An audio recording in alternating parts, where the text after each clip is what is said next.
today's video, i-share ko naman sa inyo ang bagong update na kung saan pwede na kayong makakuha ng inyong PSA birth certificate through online, which is the digital copy. Ngayon, bago yan, kung kayo ay bago dito sa aking vlog, please consider to subscribe para updated kayo lagi sa mga informative at updated na mga videos ko. Ngayon guys, sa Google search ng cellphone ninyo, click nyo lang yan. Dito sa may search, is-search nyo lang yung PSA Helpline.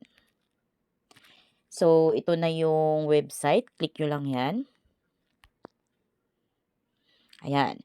So, dito guys, pag once yung orderin nyo or yung kukunin nyo online is yung paper copy or yung ipapadala sa inyo mismo yung papel. So, dito kayo mag-order. Pero kung yung gusto nyong kunin online is yung birth certificate nyo na makikita nyo lang sa cellphone, which is the digital copy. So, dito kayo sa baba. So, as you can see dito, your PSA certificate now fully digital. So, ibig sabihin, yung birth certificate ninyo is ma-check nyo na online. So, hindi nyo na kailangan pang kumuha ng paper copy. At mas mura pa ito kaysa papel na birth certificate na ipapadala sa inyo. Kung halimbawa may gustong mamiki nito, so malalaman din yan ng PSA dahil may verification ng digital na birth certificate. Ngayon, pag mag-order na kayo, click nyo lang tong order e-certificate. Dito, click nyo lang tong order e-cert. Then, dito mamimili kayo kung anong certificate type ba yung gusto nyong i-check or gusto nyong magkaroon kayo ng copy na digital online. So, halimbawa, birth certificate. So, yun yung piliin ninyo. Click natin yan. Ayan. Mas mura, 290 pesos. So, unlike doon sa papel na ipapadala ni PSA sa inyo, so yun is worth 365 pesos. Pero dito sa digital copy of your birth certificate is 290 pesos lamang. So, ngayon, scroll nyo lang pababa. Dito, click nyo lang tong my box. Then, pag may check na, click continue.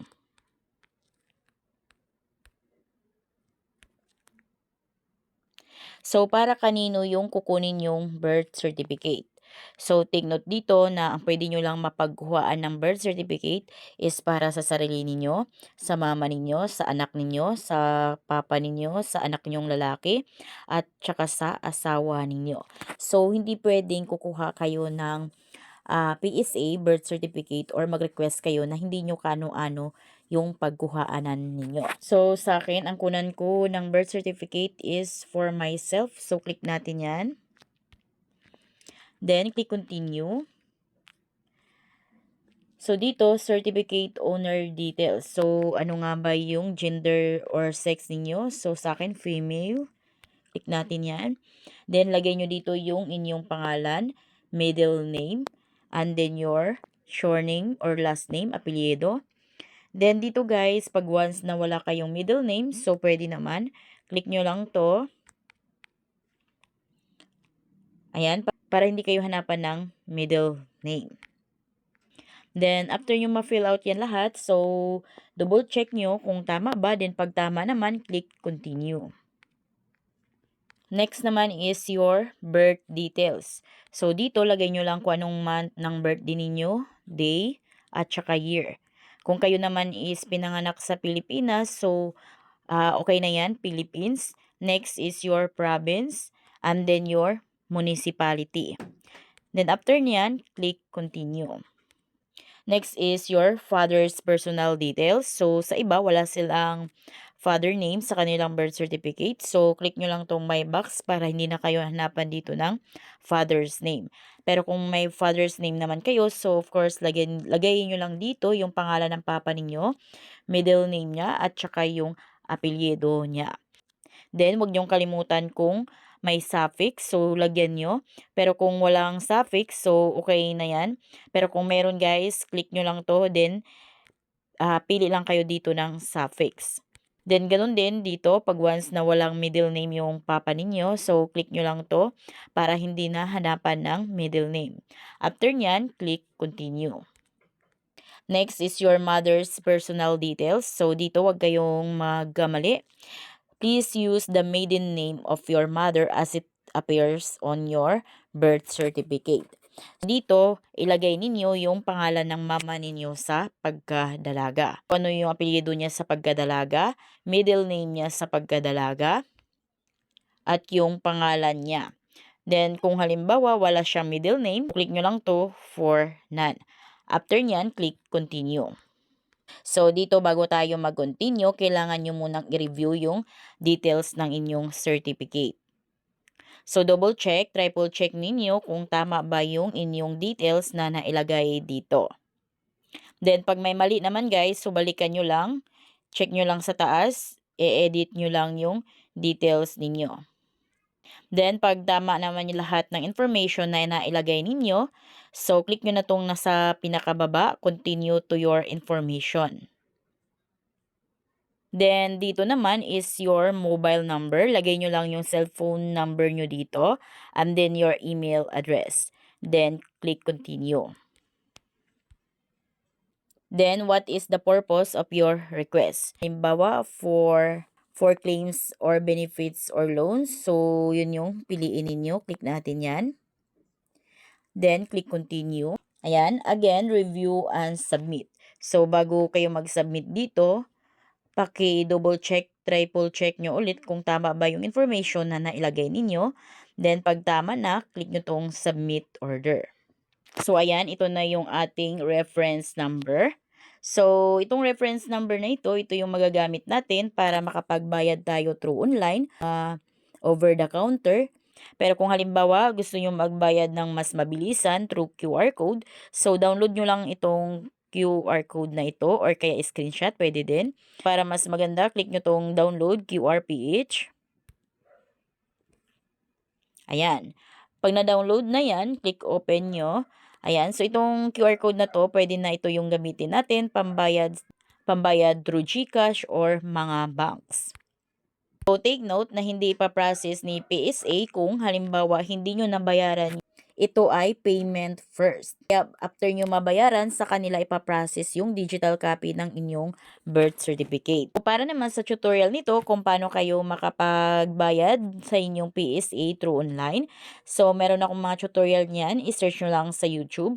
How to pay PSA helpline, Jubes vlog. Lalabas na dyan ang mga tutorial ko. So, ayan guys, nakatanggap na tayo ng email. Ayan, so ito na yung email ni PSA. Nakalagay ang status is waiting for payment. Kung kaya kailangan na natin to bayaran para ma-process na ni. So, ngayon, para ma-process na ni PSA, so bayaran na natin through GCash. Open lang natin yung ating GCash apps. Click lang natin tong QR. Then, ito na yung QR code na dinownload natin kanina. Then, click pay to 90. So, ayan guys, nabayaran na natin yung... Ayan, ito na yung text nila. We receive your 290 payment for your order. Ayan, so ito na yung reference number natin na binayaran. Nakalagay na status is paid na. So, ito yung email na galing kay PSA. So, dito nakalagay to access and download your e-cert order, please complete the identity verification process. So, you will be required to upload a clear copy of your valid ID and perform a brief liveness check. So, hindi to basta-basta guys, hindi na bali secure pa rin yung inyong information dahil dito is mag-upload kayo ng inyong valid ID and then kailangan din na may liveness check kayo. So, to begin, click the button below to be redirected to the customer service portal para sa verification of our identity. Ngayon, click na natin yung proceed to identity verification. Ayan, so dito, click lang natin tong verify identity. Then dito guys, ano nga ba yung ID na meron kayo dyan? So kung anong ID na meron kayo. So, yun yung gagamitin ninyo. So, as you can see dito guys, yung acceptable IDs lamang na makikita ninyo dito is yun lang din yung ID na pwede. Dahil ang ID na meron ako is driver's license. So, yan yung pipiliin ko. Click natin yan. Then, click proceed. Dito, bago kayo mag-liveness check, so ensure the good lighting. So, dapat hindi madilim. Tapos, dapat stable din yung internet connection ninyo. Dapat maliwanag din yung camera ninyo. So, dapat hindi malabo. Dapat din na walang mga obstructions sa mukha ninyo. So, tulad ng mga sombrero, mask, at saka eyeglasses. Panglima is frame your face. So, yung position ng mukha ninyo, ilalagay nyo mismo sa designated oval or circle on the screen. Pang-anim, stay still. So, maintain lang yung pagka-steady. Maintain a steady, natural expression and focus on the camera lens during the capture. So, ngayon, click na natin yung start liveness check.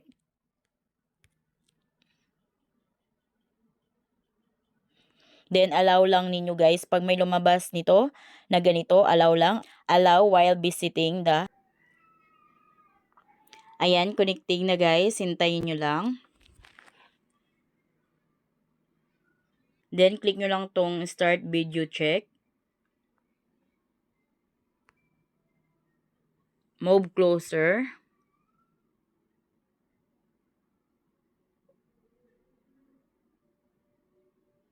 Ayan, verifying na. Ayan, liveness check completed. We have successfully captured your selfie to be used for validating your ID. So, ngayon, upload here or drop here your ID. So, dahil ang pinili ko kaninang ID is driver's license, so dapat yan yung ilagay natin dito. So, click lang natin yan. Then, kung napicturean nyo na yung inyong ID, so click nyo tong photos and videos. Pero kung hindi pa, click nyo tong camera.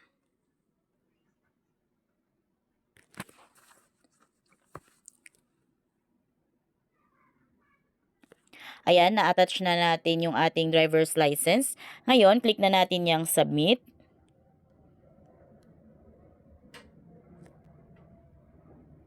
Ayan, verification completed na. So, dito guys, nakalagay pa is we are processing your PSA e-cert. This usually takes 1 or 2 business days. So, click nyo lang itong download PSA e-cert kung halimbawa na process na nila. Pag once na i-check nyo kung andyan na ba yung inyong PSA digital copy. Again, to check your digital copy of birth certificate. So, dito lang sa email na ito na sinend ni PSA. So, click nyo lang tong proceed to identity verification. Ma-redirect na agad kayo dito sa reference number ninyo. So, dito, makikita nyo yung status. So, dahil kaka-apply lang natin, go for process na yan. Hintayin nyo lang na mag-green yung download PSA e-cert para ibig sabihin nun is downloadable na yung ating PSA na digital copy ng birth certificate natin.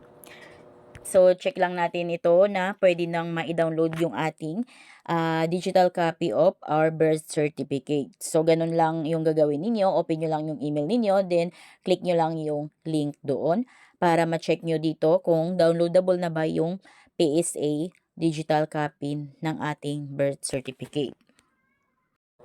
So, ganun lang guys kung paano kayo kumuha ng inyong digital copy ng inyong mga PSA certificate. So, kung kayo ay bago dito sa aking vlog, please consider to subscribe para updated kayo lagi sa mga informative at updated na mga videos ko. Thank you for watching!